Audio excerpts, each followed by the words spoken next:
ఈరోజు ప్రపంచం యావత్తు డాక్టర్ బిఆర్ అంబేద్కర్ గారికి నివాళి అర్పిస్తున్నటువంటి ఈ సందర్భంలో చాలా దురదృష్టకరమైనటువంటి విషయం ఏమిటి అంటే, తెలంగాణలోని నడిబొడ్డున, హైదరాబాద్ నడిబొడ్డున ఉన్నటువంటి 125 అడుగుల విగ్రహం, అంటే భారతదేశంలోనే అత్యంత పెద్దదైనటువంటి విగ్రహం, డాక్టర్ బిఆర్ అంబేద్కర్ గారి యొక్క త్యాగానికి నిలువుటెత్తు అద్దం లాంటి ఈ విగ్రహానికి కనీసం నివాళి, అంటే అంబేద్కర్ గారి వర్ధంతి రోజు నివాళి అర్పించేటటువంటి తీరిక మన రాష్ట్రంలోని ప్రధాన ప్రతిపక్షంగా కానీ, మన రాష్ట్రంలోని ఉన్నటువంటి మంత్రులు కానీ, ముఖ్యమంత్రులు కానీ కనీసం నివాళి అర్పించలేనటువంటి దౌర్భాగ్యమైనటువంటి స్థితిలో ఉన్నారు ఈ తెలంగాణ నేతలు. కేవలం ఓట్ల కోసం మాత్రమే జై భీమ్ అనేటటువంటి ఈ నాయకులని నిజంగా ఒకసారి ఆలోచించిన ప్రజలారా, ఏ అణగారిన వర్గాలకైతే, ఏ వర్గాలైతే నెట్టివేయబడ్డాయో కనీసం ధ్యాస లేదు. ఆ వర్గాల నుంచి వచ్చినటువంటి మంత్రులకు కూడా, ఆ వర్గాల నుంచి వచ్చినటువంటి ప్రధానమైనటువంటి మంత్రికి కూడా, అంటే సీఎం గారి తర్వాత సీఎం గారు అయినటువంటి ఉప ముఖ్యమంత్రి గారు దయచేసి ఒక్కసారి ఆలోచించండి. ఇది ఎటువంటి పార్టీకి సంబంధించిన విషయం కాదు.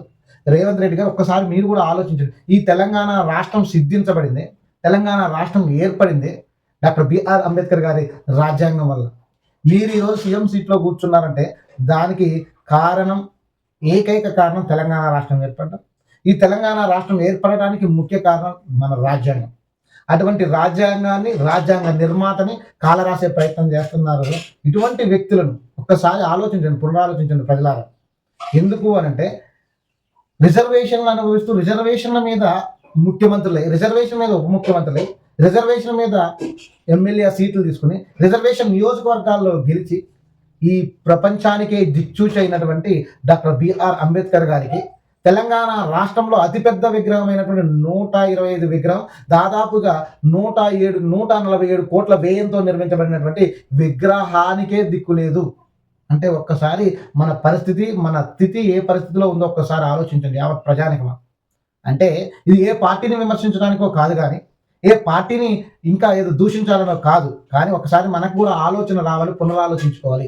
అంటే నేతలు నిలువుటెత్తు, అంటే డాక్టర్ బిఆర్ అంబేద్కర్ గారు ఈ ప్రపంచానికే దిక్చూచి, ప్రపంచం యావత్తు ఆయన వైపు చూసేటటువంటి సందర్భాలను కూడా నెగ్లెక్ట్ చేస్తుంది. అంటే ప్రైవేట్ ఫంక్షన్ల ఓటు టైం ఉంటుంది, ప్రైవేట్ కార్యక్రమాలకి టైం ఉంటుంది. అంటే మీ సొంత బంధువుల కార్యక్రమాలకు పోవద్దని చెప్పడం లేదు, కానీ పోవద్దని నా ఉద్దేశం కాదు.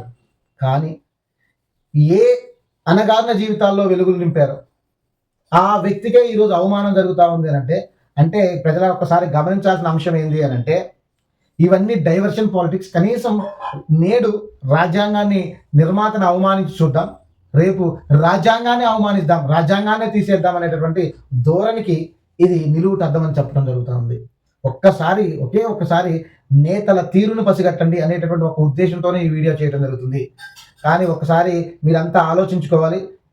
ముఖ్యమంత్రి గారు, అదేవిధంగా ఉప ముఖ్యమంత్రి గారు, అదేవిధంగా ఏ ఎస్సీ కాన్స్టిట్యున్సీలో అయితే గెలిచారో, ఏ నియోజకవర్గాలు అయితే గెలిచారో, బీసీ మహిళలు కూడా, కనీసం మహిళా ఎమ్మెల్యేలు కూడా ఒక్కసారి డాక్టర్ బిఆర్ అంబేద్కర్ గారిని మనసారా స్మరించుకోవాల్సినటువంటి అవసరం ఉంది, నివాళి అర్పించాల్సినటువంటి అవసరం ఉంది. అది ఏ పార్టీ వాళ్ళు పెట్టిందైనా కావచ్చు, కానీ డాక్టర్ బిఆర్ అంబేద్కర్ గారి విగ్రహం కదా అది. అంటే అవమానానికి గురైనటువంటి డాక్టర్ బిఆర్ అంబేద్కర్ గారిని, మన రాజ్యాంగ స్ఫూర్తిని కాలరాసేటటువంటి కార్యక్రమాలు జరుగుతూ ఉన్నాయి ఈ తెలంగాణ రాష్ట్రంలో. దయచేసి ఒక్కసారి ఆలోచించండి. ఇది ఏ పార్టీని విమర్శించడానికి కాదు, మళ్ళొక్కసారి చెప్తా ఉన్నాం.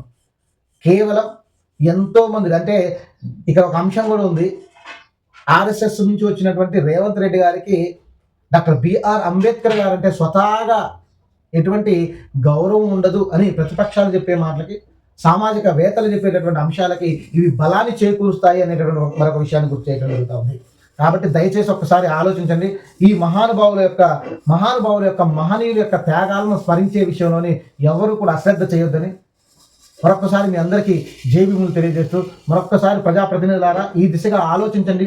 ప్రజల యొక్క మనోభావాలను దెబ్బతీసే ప్రయత్నం చేయకూడదని, దెబ్బతీసే ప్రయత్నం చేస్తే తగిన మూల్యం చెల్లించుకోక తప్పదని మరొకసారి విన్నవిస్తూ ఆవేదనతో మరొక్కసారి ఆలోచించాలని కోరుతూ, జై భీమ్, జై తెలంగాణ, జై భారత్.